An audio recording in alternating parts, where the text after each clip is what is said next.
It's that schizophrenic shit again. If you don't believe me, don't believe me.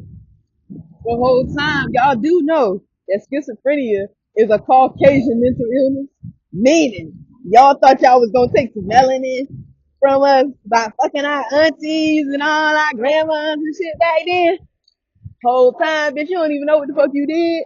Cause us schizophrenic motherfuckers, we can outsmart the fuck out of racism, energy depletion, anything else you name it, bitch, we can come on top. Cause the underdog is always gonna come up on top. So with that being said, they call themselves trying to fuck us out of our melanin. Didn't even know they was adding to the melanin that we already had in our DNA. All they did was add emotional intelligence and business mindsets and all of that rich mentality shit. They just put that shit in our DNA and add it to the rest of the bullshit that we already had. Cause you know we rich as fuck internally, right? I know that, right? But I don't know anything. I'm just schizophrenic and stupid as fucking